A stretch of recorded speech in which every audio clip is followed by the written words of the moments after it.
G prime minister Imran Khan صاحب نے تو اس پر ظاہر ہے ابھی ٹویٹ بھی کر دیا ہے اور انہوں نے یہ واضح کر دیا ہے کہ اس حوالے سے حکومت اس پر ایکشن لے گی، چاہے پولیٹیشنز ہیں چاہے کوئی بھی اس میں شخصیت ہے۔ اس کی ریزن یہ ہے کہ جو اس وقت پرائم منسٹر یا ان کے جو ماتحت ادارے ہیں جس میں ایف بی آر ہے، جس میں ایف آئی اے ہے، تو وہ تو ان کا تو بس بیسیکلی منشور یہ تھا نا، اور وہ تو یو این جنرل اسمبلی پہ بھی جا کر یہی بات کرتے ہیں کہ یہاں سے رقم لوٹ کے بیرون ملک جو ہے وہ منتقل کی جاتی ہے، ترقی یافتہ ممالک میں لے جائی جاتی ہے۔ تو لیکن اب اس کا جو ایک تو پولیٹیکل اس کا ایک امپیکٹ ہے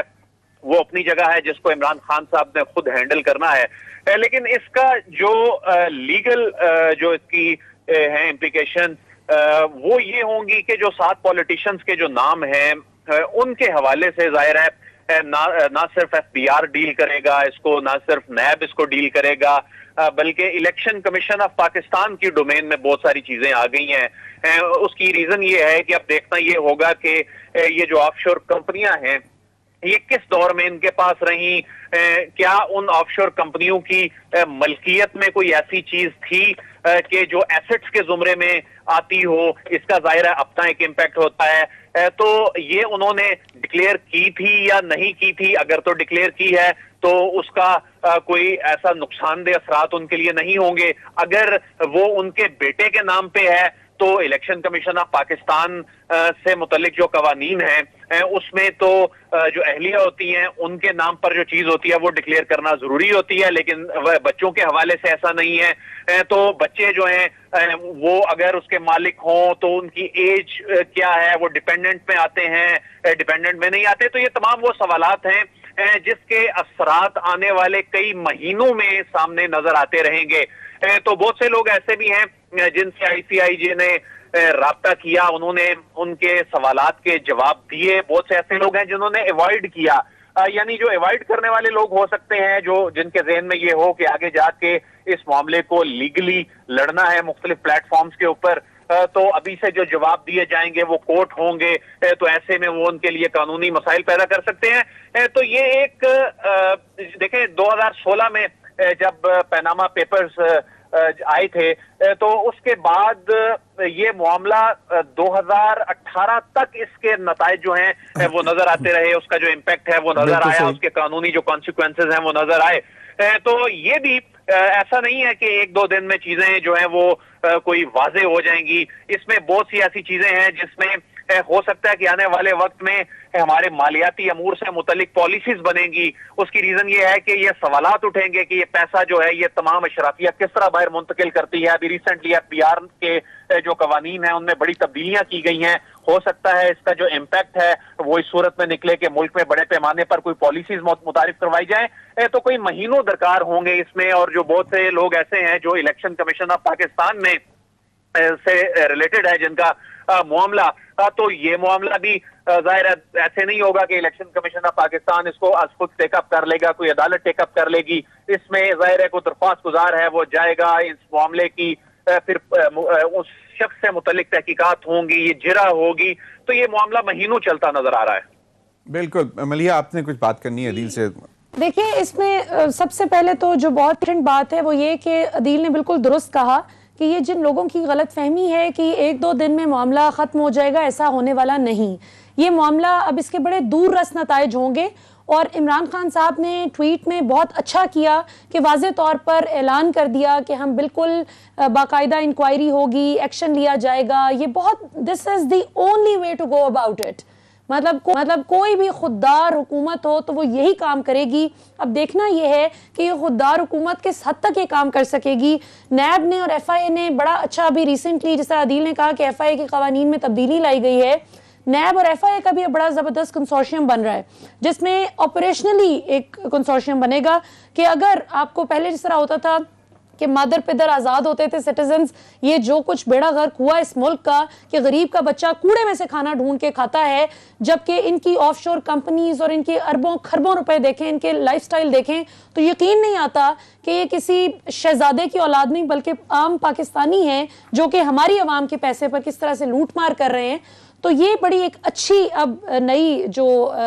پالیسی آ رہی ہے جس کے تحت اب کوئی بھی شخص اگر اپنے آمدن سے زائد اثاثہ جات بنائے گا اور جو اثاثہ جات وہ بنائے گا وہ جسٹیفائی اگر نہیں کر پائے گا تو فوری طور پر اس پر ادارے ایک دوسرے کو الرٹ کریں گے. ایف آئی اے اور نیب اب مل کر انشاءاللہ اس حوالے سے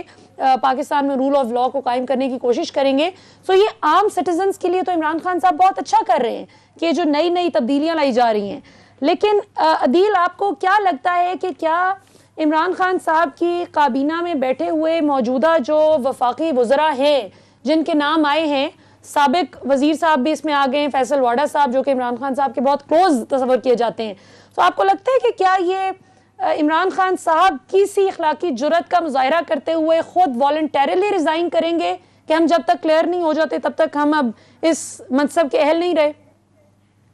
دیکھیں یہ تو میں سمجھتا ہوں کہ عمران خان صاحب کا فیورٹ سبجیکٹ ہے. فیصل واوڈا صاحب کو اگر کوئی عمران خان صاحب نے ساتھ دیا بھی ہے دوہری شریعت کے معاملے پہ، اگرچہ وہ ایک ٹیکنیکل سا مسئلہ تھا کہ چند دن پہلے وہ ریننسیشن سرٹیفکیٹ جو ہے یعنی جب ان کے کاغذات نامزدگی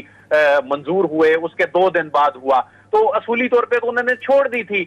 جو شہریت ہے، چھپائی نہیں تھی. تو یہ ٹیکنیکل مسئلہ تھا، شاید اس لیے خان صاحب ان کے ساتھ کھڑے ہو گئے ہوں گے اس معاملے پہ. لیکن اگر فیصل واوڈا صاحب دیں، لیکن دیکھیں اس میں ایک اور معاملہ بھی ہے. پہلی بات تو میں یہ کمپلیٹ کر لوں کہ اگر تو فیصل واوڈا صاحب نے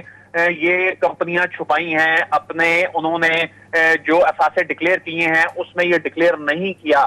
پھر تو میرا خیال ہے کہ خان صاحب بھی ان کا ساتھ نہیں دیں گے اس معاملے پہ. ظاہر ہے ان کو اس معاملے پہ ڈیفینڈ نہیں کر پائیں گے. دوسری بات یہ ہے کہ اس کو بڑا ملیحہ یہ بات سمجھنے کی ضرورت ہے کہ بہت سے لوگ اس کو اگر یہ جوڑ رہے ہیں پاناما پیپرز کے ساتھ یا نواز شریف صاحب کے معاملے کے ساتھ. دیکھیں میاں نواز شریف جو ہیں وہ 30 برس تک یہ خاندان حکومت کرتا رہا اور اس کے ساتھ ساتھ ان کے اثاثے بڑھتے چلے گئے. اس وقت جو ان کے ساتھ موجود لوگ ہیں وہ لوگ کون لوگ ہیں جو ابھی 2-3 سال ہوئے ہیں، کبھی انہوں نے کوئی حکومت میں آئے ہیں، ایوانوں میں آئے ہیں، اور یہ آف شور کمپنیاں کب کی ہیں، ان کی ملکیت میں کیا ہے، یہ ساری چیزیں ان لوگوں نے خود واضح کرنی ہے. جہاں تک معاملہ علیم خان کا، علیم خان تو خود ہی ریزائن آلموسٹ کر چکے تھے، ان کو خان صاحب نے روکا، اور کوئی ایسا نام نہیں ہے کہ جس سے عمران خان کو کوئی دھچکا لگا ہو اس حوالے سے. لیکن ان کے لیے میں سمجھتا ہوں کہ ایک اپرچونٹی ضرور ہے، کیونکہ ان کے نیریٹو کو یہ سپورٹ اس طرح ضرور ملی ہے کہ یہ کون لوگ ہیں، یہ جو ریٹائرڈ جرنیل ہیں یہ کون لوگ ہیں، یہ بیوروکریٹس کون لوگ ہیں، یہ جو سیاستدان چاہیے حکومت میں ہیں یا نہیں ہے، لیکن یہ اشرافیاں ہیں. یہ جب ملک سے باہر پیسہ لے کے جا رہے ہیں تو میں سمجھتا ہوں کہ اب ایک ایسی پالیسی بن جانی چاہیے کہ یہ لوگ ملک سے باہر جو پیسہ لے کے گئے ان سے پوچھا جائے کہ کون سے چینلز کا آپ نے استعمال کیا، یہ پیسہ کہاں سے آیا. تو اب وہ جو اس وقت جو 400-500 لوگوں کے نام پاناما پیپرز میں آئے تھے، ایف بی آر نے اس پہ اب تک کیا کیا، اپنی بے بسی کیوں ظاہر کی تھی. تو اب میں سمجھتا ہوں کہ ایف بی آر کو اسٹرینتھن کرنے کی ضرورت ہے، نیب کو اور زیادہ اسٹرینتھن کرنے کی ضرورت ہے. تو یہ ایک نئی ڈیبیٹ ضرور شروع ہوگی اور اس سے میں سمجھتا ہوں کہ ہماری سوسائٹی کو فائدہ ہوگا. اور یہ میرا خیال ہے کہ ہمارے بیوروکریٹس کو بھی اب بڑا کلیئر کٹ میسج جا چکا ہے، جو پچھلے 3 سال سے اس امید میں بیٹھے تھے، جو بہت خاص الخاص تھے. عدیل آپ جانتے ہیں، بہت سے ایسے لوگوں کو جانتے ہیں جن پودوں کی بنیاد ہی جو آج تناور درخت بن چکے ہیں، جو آج بہت سے اچھے کاموں میں رکاوٹ کا باعث بھی بنتے ہیں، اور صرف بیوروکریسی نہیں بلکہ دیگر اداروں میں بیٹھے ہوئے لوگ بھی، ان کی بنیاد ہی کرپٹ مافیا نے رکھی تھی. وہ آج بھی پچھلے 3 سال سے اس امید میں بیٹھے ہوئے ہیں کہ شاید عمران خان کی حکومت ہلے اور ہم بچ جائیں. تو it's a very clear cut message. آپ کچھ کہنا چاہ رہے ہیں؟ جی بول رہے ہیں. اب یہ دیکھیں کہ اب یہ بھی ایک سوال ہونا چاہیے، اٹھنا چاہیے، یہ کون لوگ ہیں اس ملک کو چلانے والے جو اپنے ملک کے سسٹم پر اعتماد نہیں کرتے اور باہر جا کر جائیدادیں اس طرح چھپ چھپا کے بناتے ہیں، یہ کمپنیاں بناتے ہیں، کمپنیاں کھولتے ہیں اور یہاں بیٹھ کے یہ عوام کی قسمت کے فیصلے کر رہے ہیں. چاہے یہ ریٹائرڈ جرنیل ہیں، چاہے یہ بیوروکریٹس ہیں، چاہے یہ کوئی لوگ ہیں، چاہے یہ سیاستدان ہیں، لیکن یہ ہمارے ملک کی پالیسیز بناتے ہیں اور ان سے سوال ہونا چاہیے یہ کیوں. بے شک ان کی جائز کمائی سے، یہ ضروری نہیں ہے کہ کسی نے ناجائز کمائی سے بنایا ہو، لیکن یہ جائز کمائی سے بھی انہوں نے یہ جو کمپنیاں کھڑی کی ہیں، یہ ہمارے ملک میں جس طرح دوہری شریعت والے کو پالیسی سازی میں کوئی حق نہیں ہے پارلیمان میں آ کر یا حکومت میں آ کر، لیکن اب یہ بیوروکریسی کے حوالے سے پالیسیز بننی چاہیے. دوہری شریعت کے حوالے سے ہمارے بہت سے بیوروکریٹس ایسے ہیں جو اس وقت امریکہ کی شریعت لے کر بیٹھے ہوئے ہیں اور عام عہدوں پر بیٹھے ہیں, سیکرٹری ہیں, عام کابینہ کی میٹنگز کے منٹس ان کے پاس جاتے ہیں. اور یہ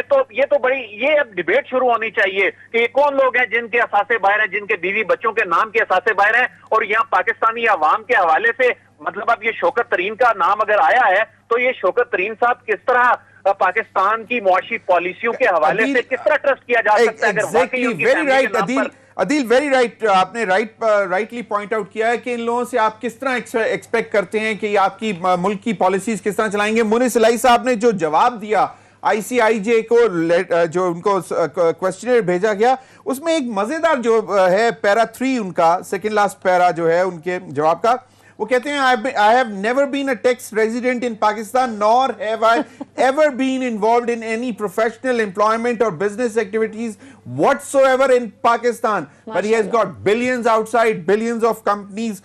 billions of offshore, مطلب billions of rupees in offshore companies. So یہ ایک بہت بڑا سوال ہے کہ اگر آپ Pakistan, you are not a tax resident of Pakistan, اور آپ کا باہر پیسہ ہے تو اس پیسے کا آپ ہمیں بتا تو دیں پلیز برائے مہربانی کہ یہ پیسہ کہاں سے آیا کہ جہاں سے آپ نے اس پر آف شور کمپنی بھی ایک بنا لی. ابھی وقت ہوا ہے ملیحہ یہ بریک بڑی پہ. ایک اس سے نا مجھے یاد آ گیا جی, حسن نواز اور حسین نواز نے بھی یہی جواب دیا تھا کی تھی کہ ہم تو پاکستانی سٹیزنز ہیں ہی نہیں. تو سوال پہلے ان سے ہمارا یہ بنتا ہے بطور پاکستانی سٹیزنز ہم حق رکھتے ہیں پوچھنے کا کہ جس وقت آپ کی آف شور کمپنیز پکڑی جاتی ہیں, جس وقت آمدن سے زائد اثاثہ جات پکڑے جاتے ہیں, اس وقت آپ کو یاد آ جاتا ہے کہ ہم پاکستانی سٹیزنز نہیں ہیں, لیکن الیکشن میں ووٹ دیتے وقت آپ کو یاد آ جاتا ہے.